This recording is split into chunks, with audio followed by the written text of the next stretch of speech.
There's no need to ask a question like this about anything, any part of your experience.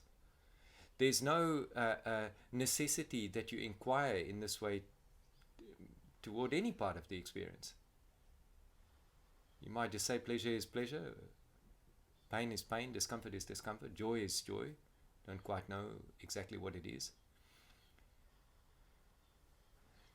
The only moment that you start to inquire is when you recognize there's a conflict around what's occurring.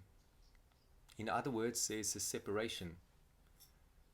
There's a separation between the thing that's occurring and the experiencer of the thing that's occurring. There's separation, there's time. And in that gap, that time gap, a thought is introduced, which is really the origin of that psychological time. And the thought is an assessment of what's happening. Now, the experience could have started with a thought that was assessing a particular state and then inducing the potential solution for that state. The state is uncomfortable, so already there's conflict. Conflict with what is. Conflict with the reality exactly as it is in that moment. And in reaction to that conflict, we introduce time, a trajectory, and we introduce an idea, a potential, an experience that can be pursued and can be controlled, the outcome of which can be controlled. At least it seems so initially. I can control having this pleasure. Any of you can go to the shop and buy something that you like eating, and you have just induced pleasure. Something has emerged inside, a thought in reaction to a sensory disturbance, a sensory wavering of some kind, a disconnect from what? A disconnect from the flow or the congruency of aliveness.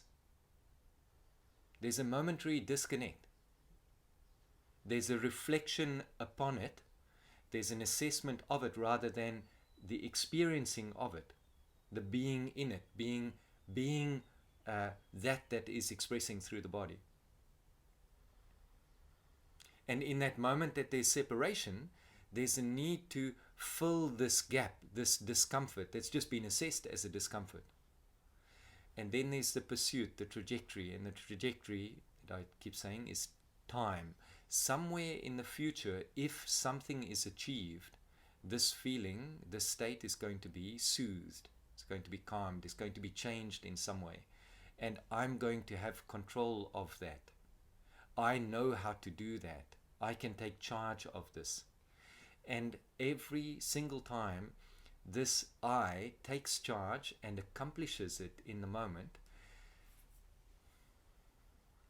the illusion that is I, and the illusion that I is an entity separate to what is re-established. Every time that is re-established,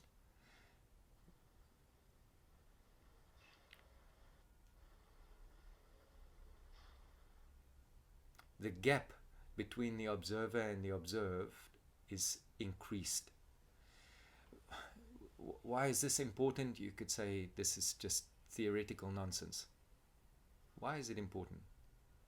Because while that gap is re-established and continuously re-established, you will never ever be satisfied with any part of your experience other than for a moment. The moment of pleasure. And following that pleasure will be the conflict that brought it about, and that conflict will express as the dissipation of pleasure and the introduction of something else. Maybe pain, maybe just the absence of pleasure and the yearning for it again.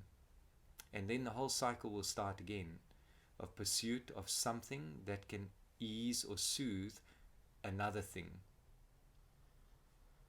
When there's joy, and you will all have experienced joy at some point, there's no question about the joy. There's often no origin to the joy. The joy is just there. It's bubbled up the same way something bubbles up in response to a particular incident or a particular person.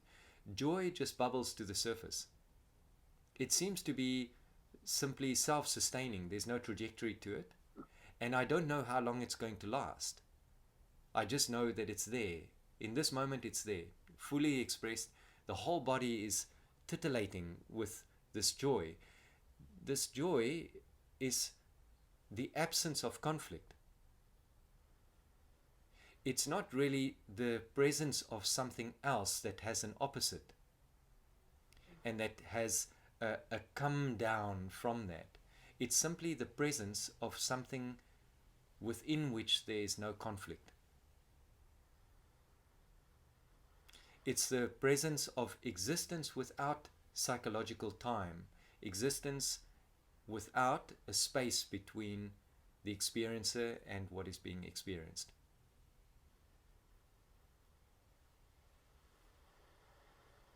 You can't pursue joy. You can't chase joy. You can't make joy occur. What you can do is you can inquire into the pursuit of pleasure, which is robbing you of joy. Because while there is pursuit of pleasure, you are not here to experience the joy. You are somewhere in the mind, somewhere in a thought stream, in a stream of time, holding to an idea or an ideal that something is going to happen now, in the next moment, somewhere in the future, that is going to be better than what is happening right now, in this moment.